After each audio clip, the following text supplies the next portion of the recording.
So good afternoon, friends. Let me once again thank each one of you for being here for the first ever maiden Global Aviation Summit. As you probably have already heard, that it is for the first time in the world that all those stakeholders, players, operators who work in the aviation field in various forms, providing different kinds of services, are all present for the first time together. Because there are airlines, there are airports, there are MROs, there are manufacturers of aircrafts, there are passenger organizations, there are travel agents, and all stakeholders. But they meet separately but not together. And the idea was that you cannot operate an aviation business unless you all come together and work together. So therefore, this is a first ever effort to bring all the stakeholders together, and I'm honored by the fact that India could host the first ever aviation summit. And India is the right candidate, obviously, because India is the fastest growing aviation sector, and probably though third in number now, will be soon becoming on the way to be one of the largest. But to do that, we'll have to put so many things in place. We need technology, we need resources, we need partnerships, we need to put in place. All the players have to work in unison and work at the same time in the right manner. So in view of that, this forum will go a long way. We are already working on financing of aircrafts, how that should happen from India, because we are losing out a lot of resources to outsiders when we will be buying 2,300 aircrafts. You can imagine if the financing doesn't happen within the country, we lose out a lot of resources. Same way MRO. If we do not repair all the aircrafts, service all the aircrafts, maintain all the aircrafts within the country, we'll also be losing a lot of money as well as job opportunities. Because this is one sector which has the ability to create millions of jobs. Because when you have catering, you need jobs, you need transportation, you create jobs, and all of these are then because of this is supporting aviation. But because of aviation, the business growth, because of aviation, tourism growing, the number of jobs that can be created is anyone's guess. And therefore, this is a great opportunity. To do that, we need people. And therefore, we have decided to train people for the whole aviation industry. This will again open huge opportunities for the youth of India for getting into the aviation sector globally. It is already, there are quite a few Indian origin people are running the airlines globally as CEOs, but I will be sure when you travel by any other airlines after some time, you will see and people of person of Indian origin will also be working on board as well as on ground. And therefore, we really look forward to that. Also, to make this happen, the passengers traffic has grown close to 17-18%, but now we would like the cargo to grow. And cargo growth can again fuel huge amount of explosion into the aviation sector. And to do that, we just unveiled today the cargo policy. The first ever air cargo policy has been unveiled at a time when we have just launched the first ever agriculture export policy. To combine all this, because again I said, unless we have a holistic approach, it's not going to work. So the Vision 2040 for the aviation industry has just been launched. As you always know, and I had quoted this when I presented my first railway budget, the full railway budget of the government of Narendra Modi government, I had said that if you look too close, you will fall. And if you look too far away while walking, you will stumble. So to avoid both, you need to address immediate challenges, but should never forget the long-term perspective. And therefore, the Vision 2040 is an effort to chart out a clear strategy for India's growth in the next few years' time. At the same time, all other issues that I just mentioned are also addressing the immediate challenges the aviation sector is facing in the country. So I really thank you for being in the process, and I'm sure you have been happy witnessing so many countries participating, discussing so many issues, and India providing a facilitating role in that sphere. The International Civil Aviation Organization chief is also here, and he was mentioning that he is pretty happy with the forward-looking attitude of India, because we are combining economic, social issues, environmental issues, technological issues, and creating a combined strategy. Because environment is something which cannot be ignored. That's a very important aspect of human life. Climate change is a reality. Emissions from all forms have to be curtailed, including from the aviation. So we'll have to work on that and really look forward to that. So anyway, thank you very much. I am sure, if not you, at least some of us are hungry to eat food. So I'm sure, but before we do that, I will be definitely happy to satisfy your hunger for a news which I'm sure you're already there. Sir, if I may just add one quick thing. As I said in my speech as well, this is a landmark for Indian aviation as well as for global aviation. As the Honorable Minister said, to see all these different 83 countries here, drawn, compelled by what is happening in the Indian aviation sector is really outstanding news for us that are guiding and shaping the growth of India's aviation market, because it shows the world is paying attention to what is happening in India. Now, in addition to it being a landmark event for India, it is a landmark event for global aviation as well. Because what we have done in India uniquely well is pioneer affordable flying that is enabling us to take flying to the masses. Hawai chappal wale bhi ab hawai jahaj mein baith rahe hain.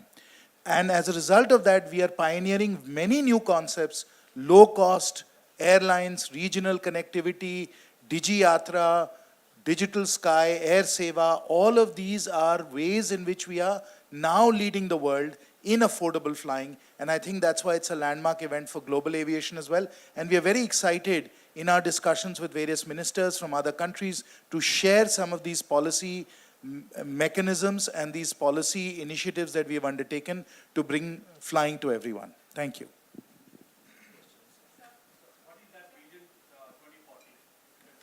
Just use the mic. What is it? Elaborate Vision 2040. What Vision 2040? I think, as I said, Vision 240 is articulated in a form of a book, which will give it to you. I just mentioned it is combining everything. Technology, finance, growth potential, how to make it happen, what are the key components. I will share the book with you. So I'm sure vision means reading, vision. So I think you'll have to read it. The Vision 2040 is very important because it lays out in every sector what is required for us to be able to meet the needs of India. Now, all of you speak often about the fact that we have a capacity constraint when it comes to airports. And it is precisely this kind of an issue that we want to address with Vision 2040, because it takes 10 or 15 years to build airports. So we want to get ready for that. We'll give you, सबको दे दीजिए copy. नहीं सबका पूरा का पूरा. We'll give you Vision 2040. We'll give you cargo policy. We are going to very soon, during the day or tomorrow, we are coming out with the first ever mission for making India an aviation hub. Because today, as I said, we are losing out on MRO. People go out. The cargo, which has another potential, which can create opportunities, financing. Because our financing happens from outside India. Aircraft is in India, but we are using financing out. So that is losing opportunity. Same way, we are also losing opportunity because hub is not in India. So we like to make that happen. There are so many things to put in place to make that happen, but we'll do that.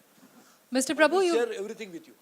Mr. Prabhu, you've asserted that India may need more than 2,000 aircraft, and you've underlined that we also need a manufacturing policy for aircraft. What is the roadmap ahead? What is the government planning to do? This is one of the key components of our vision, is that when India is going to need 2,300 aircrafts, obviously, normally anywhere in the world, manufacturing happens based on closer to marketplace or closer to raw material. Either of the two must happen. In India, we of course have alumina, which is required for making aircrafts, but also other technological support, because it's actually a matter of, as we go along, the new aircrafts will be more and more designed based on technology. We say fly-by-wire first, but now we are moving ahead with that. So therefore, technology, manpower needed for making aircrafts, the marketplace, that is where the aircrafts are going to be finally sold, also the critical location of India. We are in Asia, which is going to be seeing the huge explosion into the aviation market. And also the economy, because we need all of this for economy. So India's economy will be 5 trillion and 10 trillion by 2035. So what you are asking is a very valid point, that when all these things put together, we must have manufacturing here. So when I say manufacturing, I'm not saying everything from A to Z will happen in India. It is part of a value chain, supply chain, that India can manufacture critical components. Assembly also should happen in India, but it will take time. So we have prepared roadmap. We already released a policy, which I just mentioned in the morning. My colleague had actually worked on it. So cargo, the drones policy. Now we are coming out with aircraft manufacturing policy. And we are going ahead with that. Soon you will see the just a policy, but also roadmap. So over a period of time, we will see it. And I'm very sure if you don't have, and that's what my friend wanted to know about a vision, if you don't have clear direction, vision about it, we'll never make it. And therefore, somebody will ask me, you have released the policy on 15th of January. Today is 16th of January, where is the aircraft? So that will not happen. But the vision is clear. We'll move towards it. So very soon you will fly an aircraft, hopefully, commercial aircraft, which will be made in India over a period of time. So when are the safety directives likely to be issued by DGC on A320 news? And also, what has the Federal Aviation Administration communicated to DGC on that issue, on A320 news?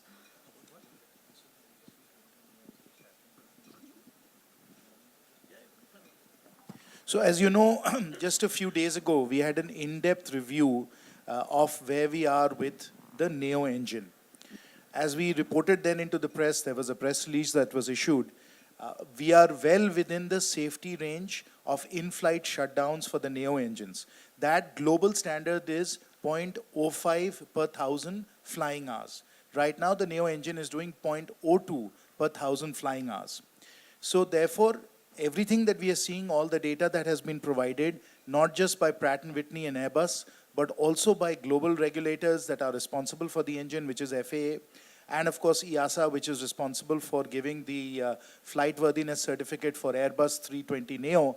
Everything is telling us right now that despite some of these incidents that have happened, the engine and all flight operations are absolutely safe and well within every safety guideline. We are obviously monitoring the situation very closely. We are assessing the root causes for these engine issues and incidents and failures. Many of them have been addressed. There have been about 5 different root causes. 4 of them have been addressed. The 5th one, which is the main gearbox, is being looked at right now.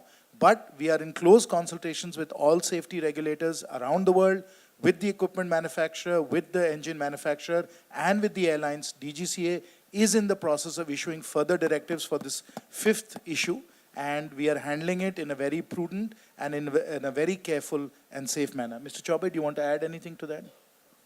So this question is about drones. You've released the drone 1.0 policy, and the media reported it very positively that every Indian can fly a drone. It is the farthest away thing from truth that can be possible. To import even a toy category drone, you need permissions from 4 different departments or ministries.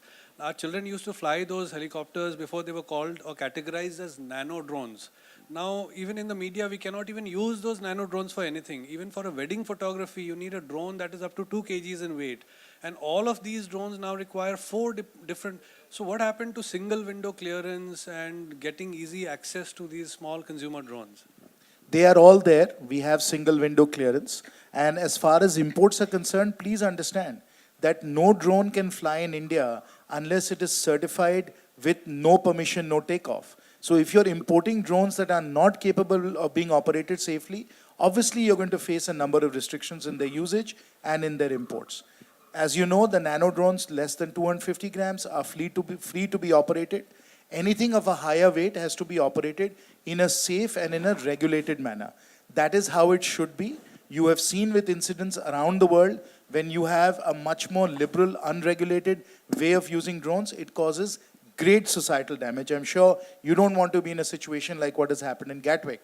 In fact, regulators and drone operators around the world are appreciating and applauding what we have done in India to be able to put in place appropriate regulations for the safe usage of drones. If you have a valid purpose for using the drones, you will be able to, through single window clearance, be able to use them. Please come for my presentation this afternoon. You'll get plenty of detail. You know, you must have, because I have only come to know about it when you write about it.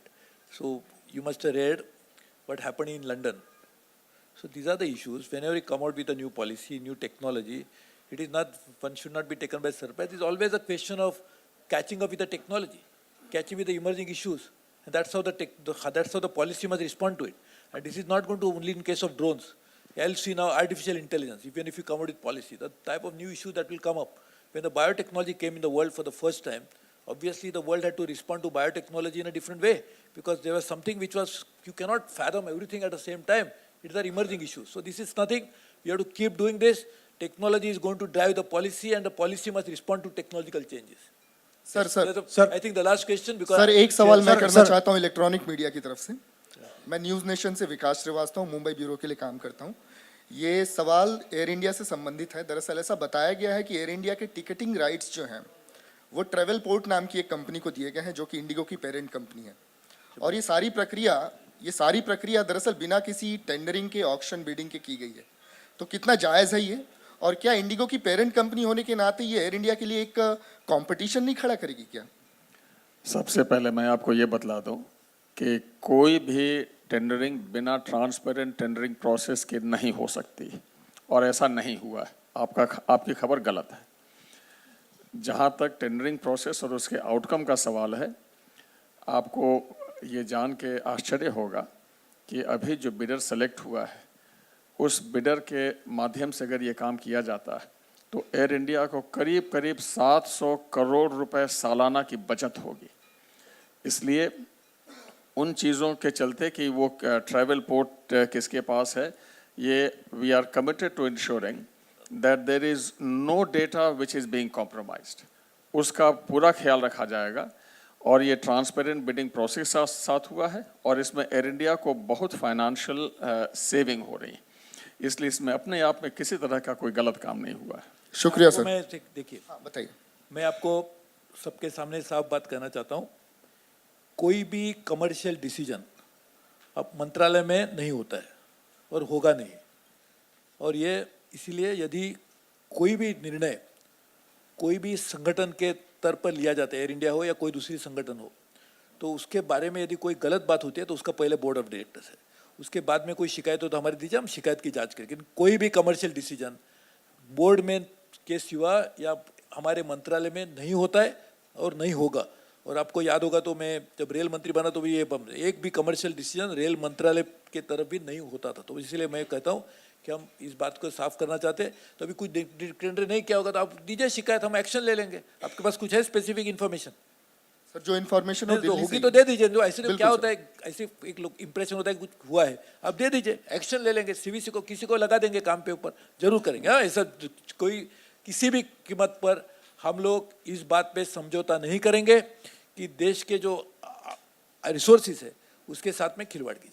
Sir, looking at recent accidents in case of smaller aircraft and helicopters in Mumbai and around. Which newspaper you're from?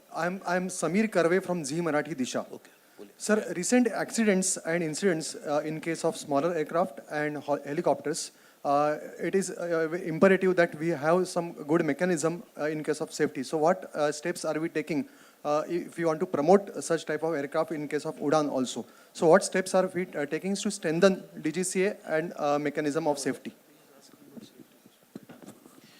You are right to say that there have been a few incidents in Mumbai recently. But again, you have to look at safety in a statistical aggregate sense. And when you look at safety in a statistical aggregate sense, which is what safety regulators have to do, you will find that our safety record is exceptionally good, and that we have passed all the safety audits by a number of agencies around the world. We monitor all these incidents closely. Action is taken whenever an incident happens.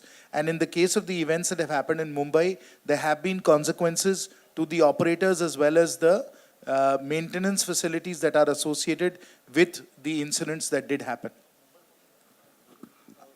So if you actually, again, as Honorable Minister Saab is saying, if you actually look at the numbers and you look at what has been happening, we've published it, of course, through DGCA and through answers in parliamentary questions, you'll find that for every particular safety record, all the trends have been positive. Whether you look at the number of incidents that have been happening on the number of flights, whether you look at it in terms of the number of bird hits, all of these safety parameters, if you look at them in terms of the actual data, you'll find in aggregate safety has been improving year after year in India. So while there will always be incidents and events, and we will always take action on them as we have to actually look at the overall system and see how the overall system is doing, and the overall system has never been safer than it is now.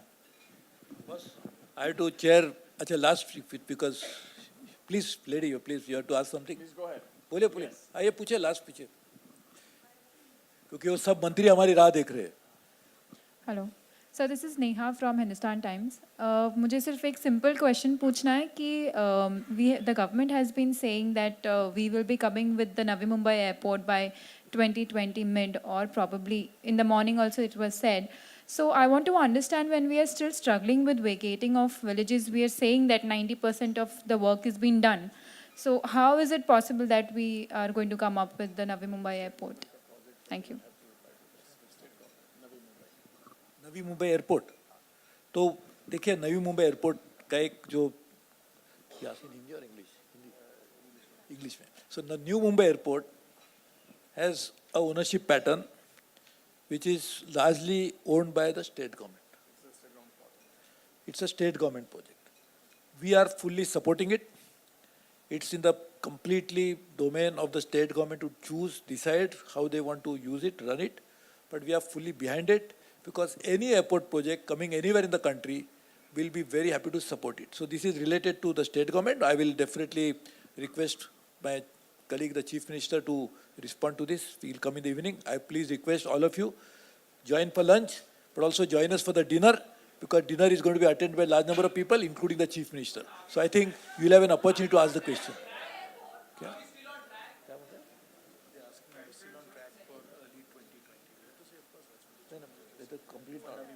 So this is the target. 2020 is the target, and therefore, So therefore, I am saying, the last review we did, looks like the things are moving right. The next review we do any month now. Once we do the review, we'll share the news with you. Thank you.